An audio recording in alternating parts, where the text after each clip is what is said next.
आज का हमारा पाठ है आचरण की सभ्यता। लेखक है सरदार पूर्ण सिंह। लेखक परिचय आप खुद पढ़ लें, हम लोग सीधे सारांश पर आते हैं।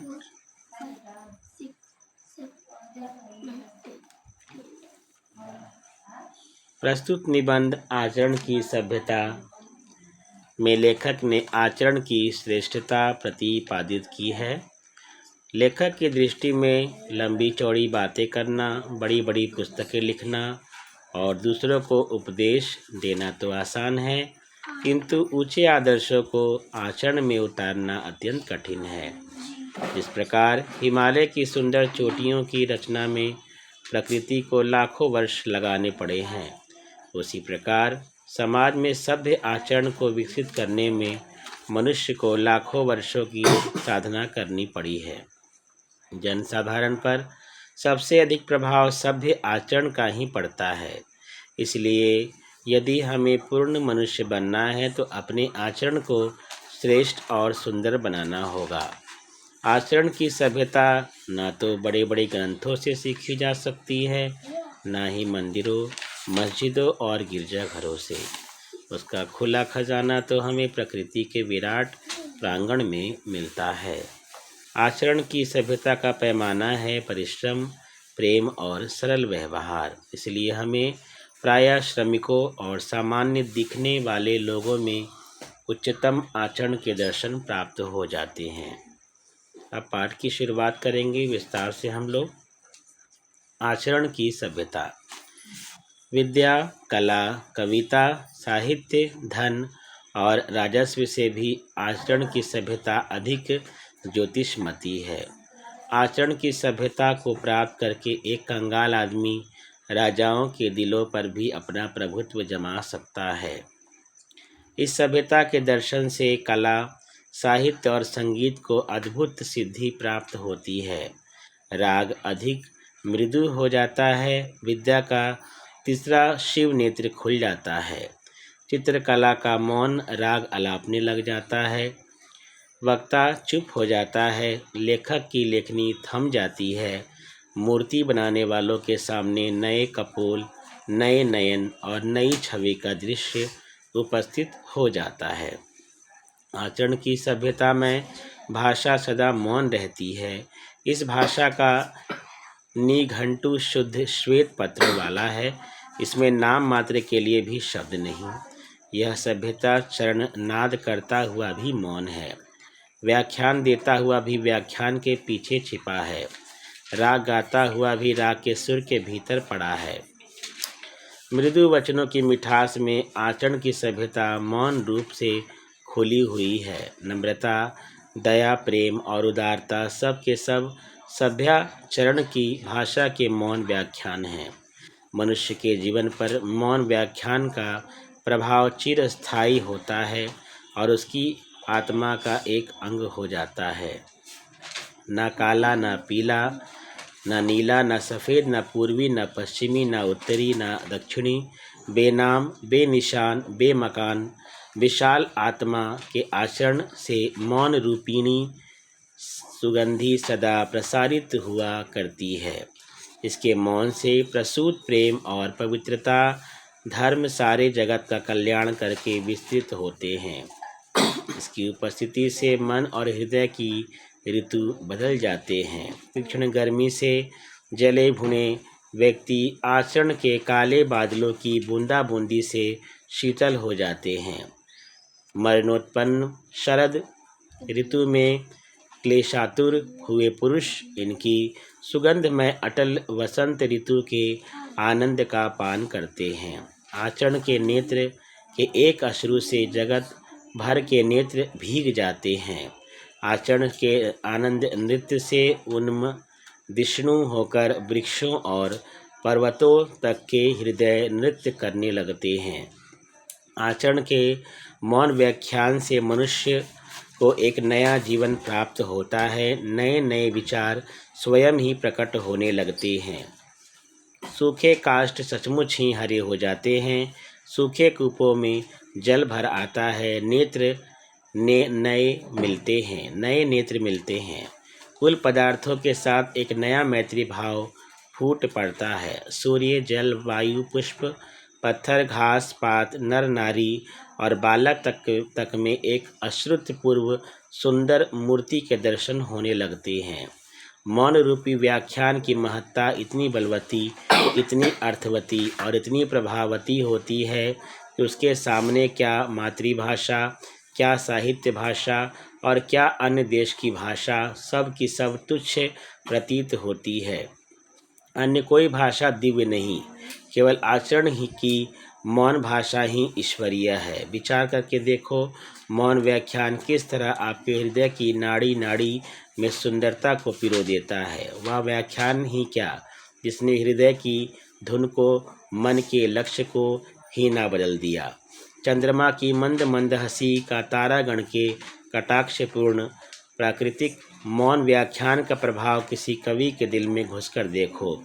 सूर्यास्त होने के पश्चात श्री केशव चंद्र सेन और महर्षि देवेंद्र नाथ ठाकुर ने सारी रात एक क्षण की तरह गुजार दी, यह तो कल की बात है।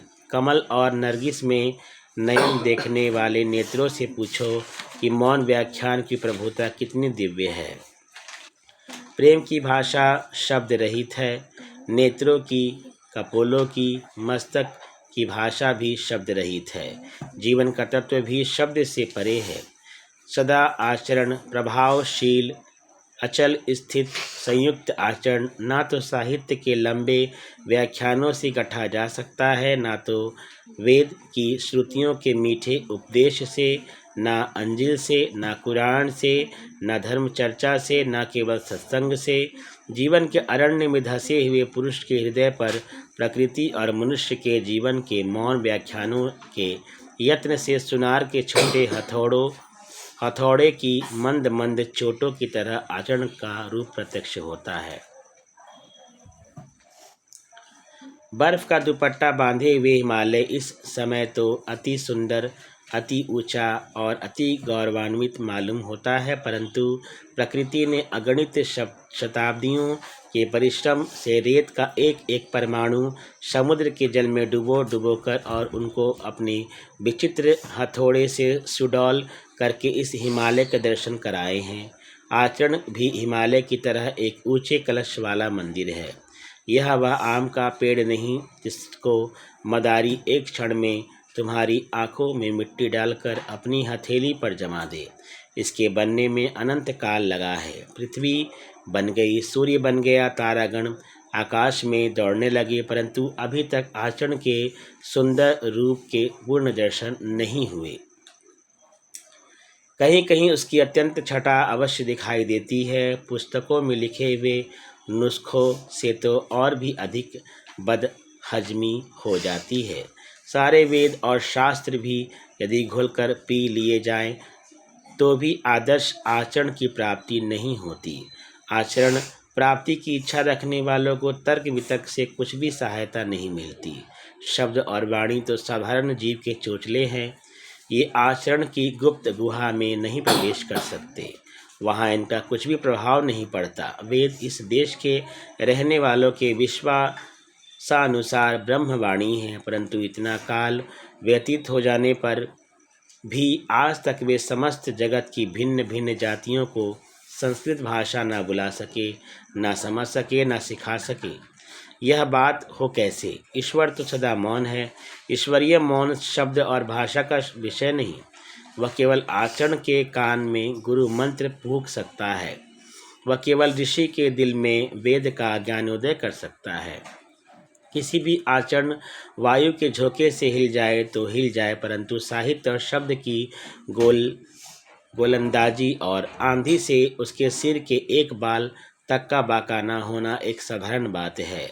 पुष्प की कोमल पंखुड़ी के स्पर्श से किसी को रोमांच हो जाए, जल को शीतलता से क्रोध और विषय वासना शांत हो जाए, बर्फ के दर्शन से पवित्रता आ जाए, सूर्य की ज्योति से नेत्र खुल जाए, परंतु अंग्रेजी भाषा का व्याख्यान चाहे वह कार्यालय ही का लिखा हुआ क्यों न हो, बनारस में पंडितों के लिए राम रोला ही है।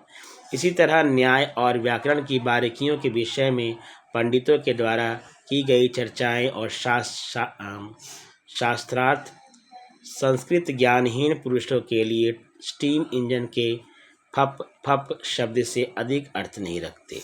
यदि आप कहें व्याख्यानों द्वारा, उपदेशों द्वारा, धर्माचर्चा द्वारा कितने पुरुषों और नारियों के हृदय पर जीवन व्यापी प्रभाव पड़ा है, तो उत्तर यह है कि प्रभाव शब्द का नहीं पड़ता, प्रभाव तो सदा चरण का पड़ता है।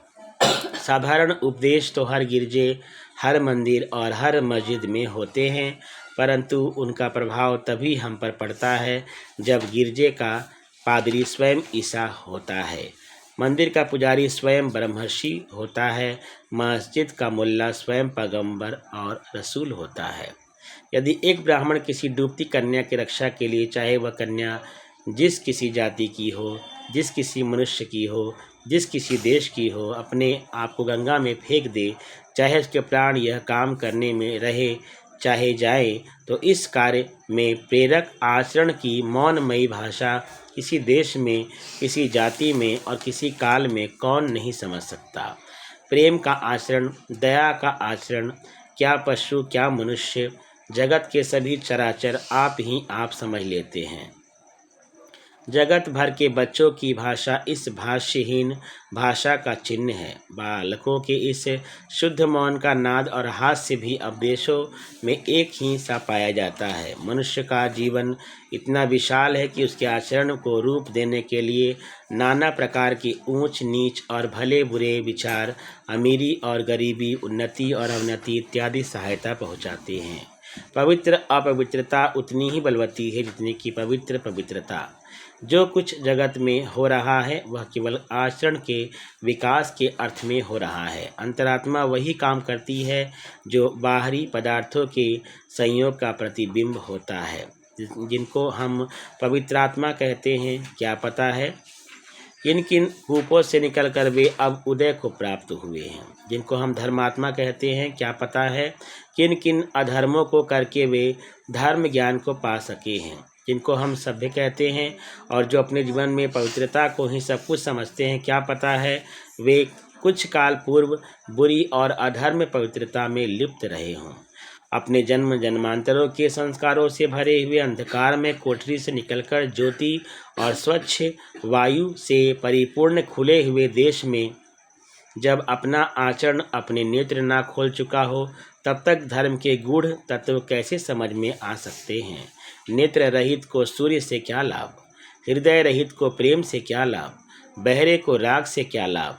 कविता, साहित्य, पीर, पैगंबर, गुरु, आचार्य, ऋषि आदि के उपदेशों से लाभ उठाने का यदि आत्मा में बल नहीं, तो उनसे क्या लाभ।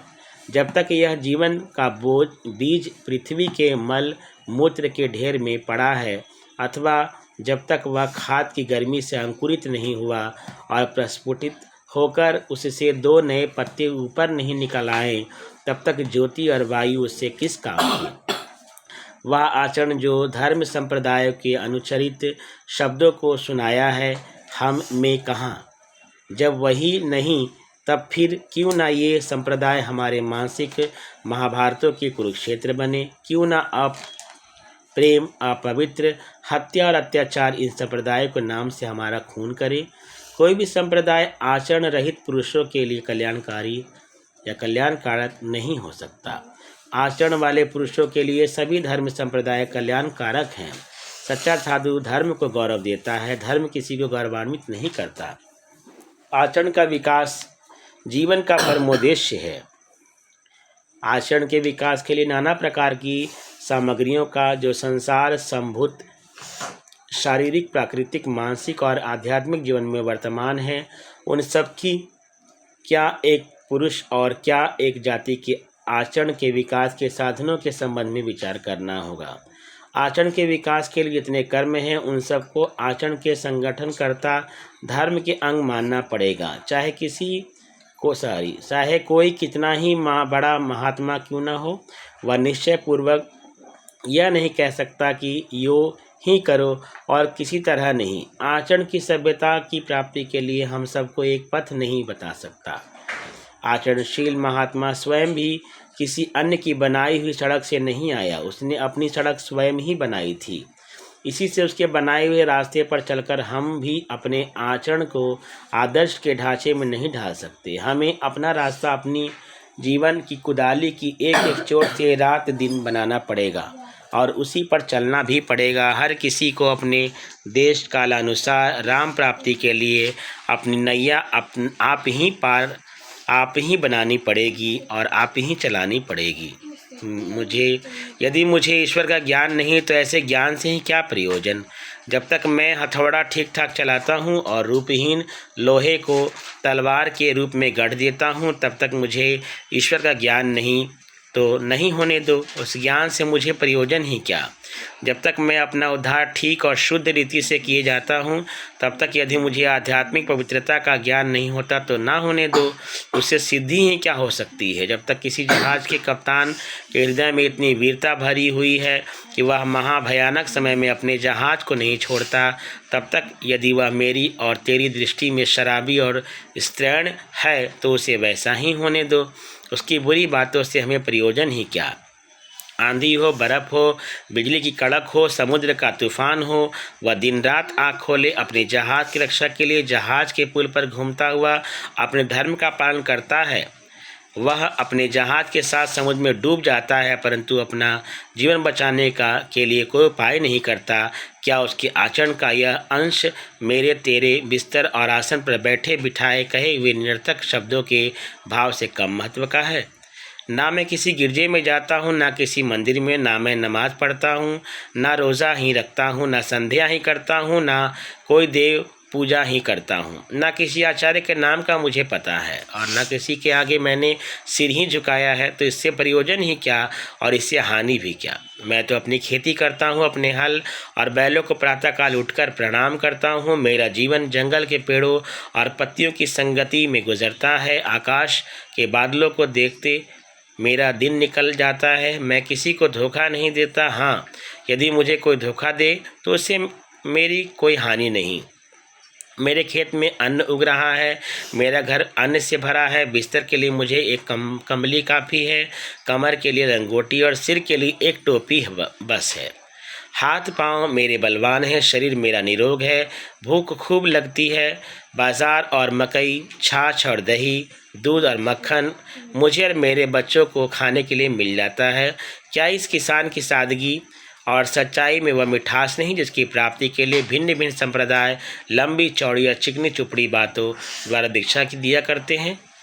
जब साहित्य, संगीत और कला को अति ने रोम को घोड़े से उतारकर मखमल के गद्दों पर लिटा दिया, जब आलस्य और विषय विकार की लंपटता ने जंगल और पहाड़ की साफ हवा के असभ्य और उदंड जीवन में रोम वालों का मुख मोड़ दिया, तब रोम नरम तकियों और बिस्तरों पर ऐसा सोया कि अब तक ना आप जागा और ना कोई इसे जगा सका। एंग्लो सैक्सन जाति ने जो उच्च पद प्राप्त किया वह उसने अपने समुद्र, जंगल और पर्वत से संबंध रखने वाले जीवन से ही प्राप्त किया। जाति की उन्नति लड़ने भिड़ने, मरने मारने, लूटने और लूट जाने, शिकार करने और शिकार होने जीवन का ही परिणाम है।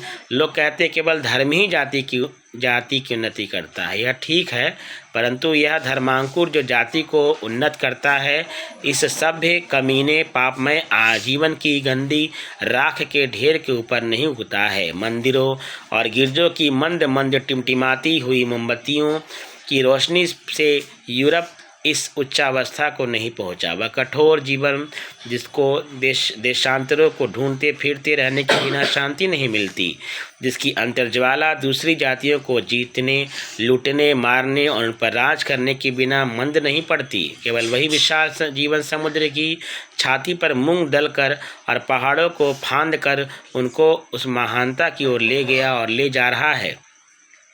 रॉबिन हुड की प्रशंसा में जो कवि अपनी सारी शक्ति खर्च कर देते हैं उन्हें तत्वदर्शी कहना चाहिए, क्योंकि रॉबिन हुड जैसे भौतिक पदार्थों से ही नेल्सन और बेलिंगटन जैसे अंग्रेज वीरों की हड्डियां तैयार हुईं। लड़ाई के आजकल के सामान, गोला बारूद, जंगी जहाज और तिजारती पेड़ों आदि को देखकर कहना पड़ता है कि इनसे वर्तमान सभ्यता से भी अधिक कहीं उच्च सभ्यता का जन्म होगा। धर्म और आध्यात्मिक विद्या के पौधों पौधे को ऐसी आरोग्यवर्धक भूमि देने के लिए जिसमें वह प्रकाश और वायु में सदा खिलता रहे, सदा फूलता रहे, सदा फलता रहे। यह आवश्यक है कि बहुत से हाथ एक अनंत प्रकृति के ढेर को एकत्र करते हैं। धर्म की रक्षा के लिए क्षत्रियों को सदा ही कमर बांधे हुए सिपाही बने रहने का भी तो यही अर्थ है। यदि कुल का समुद्र जल उड़ा दो तो रेडियम धातु का एक कण कहीं हाथ लगेगा। आचरण का रेडियम, क्या एक पुरुष का और क्या एक जाति का और क्या एक जगत का। सारी प्रकृति को खाद बनाए बिना, सारी प्रकृति को हवा में उड़ाए बिना भला कब मिलने का है। प्रकृति को मिथ्या करके नहीं उड़ाना, उसे उड़ाकर मिथ्या करना है। समुद्रों में डोरा डालकर अमृत निकालना है, सो भी कितना, जरा सा। संसार की खाक छानकर आचरण का स्वर्ण हाथ आता है, क्या बैठे बिठाए भी वह मिल सकता है। हिंदुओं का संबंध यदि किसी प्राचीन असभ्य जाति के साथ रहा होता तो उनके वर्तमान वंश में अधिक बलवान श्रेणी के मनुष्य होते। उनमें भी ऋषि, पराक्रमी, जनरल और धीर वीर पुरुष उत्पन्न होते। आज तो वे उपनिषदों के ऋषियों के पवित्रता में प्रेम के जीवन को देख देख कर अहंकार में मग्न हो रहे हैं और दिन प्रतिदिन अधोगति की ओर जा रहे हैं। यदि वह किसी जंगली जाति की संतान होते तो उनमें भी ऋषि और बलवान योद्धा होते। ऋषियों को पैदा करने के योग्य असभ्य पृथ्वी का बन जाना तो आसान है, परंतु ऋषियों को अपनी उन्नति के लिए राख और पृथ्वी बनाना कठिन है, क्योंकि ऋषि तो केवल अनंत प्रकृति पर सजते हैं, हमारी जैसी पुष्पशैया पर मुरझा जाते हैं। माना कि प्राचीन काल में यूरोप में सभी असभ्य थे, परंतु आज तो हम असभ्य हैं। उनकी असभ्यता के ऊपर ऋषि जीवन की उच्च सभ्यता फूल रही है और हमारे ऋषियों के जीवन की फूल की शैया पर आज कल सब असभ्यता का रंग चढ़ा हुआ है। सदा ऋषि पैदा करते रहना अर्थात अपनी ऊंची चोटी के ऊपर इन फूलों को सदा धारण करते रहना ही जीवन के नियमों का पालन करना है। धर्म के आचरण की प्राप्ति यदि ऊपरी आडंबरों से होती तो आजकल भारत निवासी सूर्य के समान शुद्ध आचरण वाले हो जाते। भाई, माला से तो जप नहीं होता, गंगा नहाने से तो तप नहीं होता, पहाड़ों पर चढ़ने से प्राणायाम हुआ करता है, समुद्र में तैरने से नेति धुलती है और आंधी, पानी और साधारण जीवन की ऊंच नीच, गर्मी, सर्दी, गरीबी, अमीरी को झेलने से तप हुआ करता है। आध्यात्मिक धर्म के स्वप्नों की शोभा तभी भली लगती है जब आदमी अपने जीवन का धर्म पालन करे। खुले समुद्र में अपने जहाज पर बैठकर ही समुद्र की आध्यात्मिक शोभा का विचार होता है। भूखे को तो चंद्र और सूर्य भी केवल आटे की बड़ी बड़ी 2 रोटियां सी प्रतीत होती हैं। कुटियों में ही बैठकर धूप, आंधी और बर्फ की दिव्य शोभा का आनंद आ सकता है। प्राकृतिक सभ्यता के आने पर ही मानसिक सभ्यता आती है और तभी वह स्थिर भी रह सकती है। मानसिक सभ्यता के होने पर ही आचरण सभ्यता की प्राप्ति संभव है, तभी वह स्थिर भी रह सकती है। जब तक निर्धन पुरुष पाप से अपना पेट भरता है तब तक धनवान पुरुष के शुद्धाचरण की पूरी परीक्षा नहीं। इस प्रकार जब तक अज्ञानी का आचरण अशुद्ध है तब तक ज्ञानवान के आचरण की पूरी परीक्षा नहीं। जब तक आज जगत में आचरण की सभ्यता का राज्य नहीं, आचरण की सभ्यता का देश ही निराला है। उसमें ना शारीरिक झगड़े हैं, ना मानसिक, ना आध्यात्मिक, ना उसमें विद्रोह है, ना जंग ही है।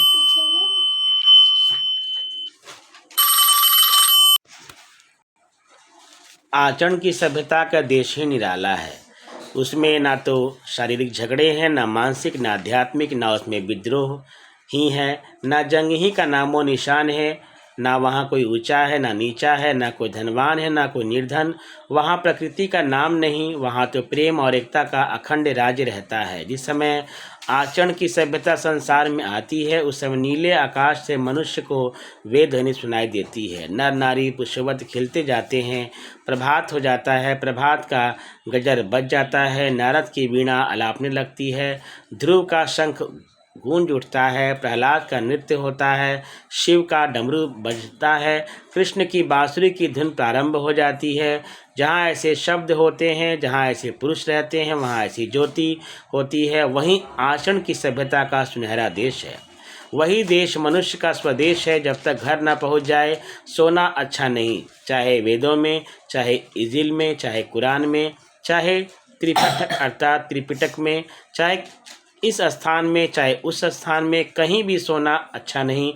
आलस्य मृत्यु है। लेख तो पेड़ों के चित्र सदृश होते हैं, पेड़ तो होते ही नहीं जो फल लावे। लेखक ने यह चित्र इसलिए भेजा है कि सरस्वती में चित्र को देखकर शायद कोई असली पेड़ को जानकर देखने का यत्न करे। सरदार पूर्ण सिंह। धन्यवाद।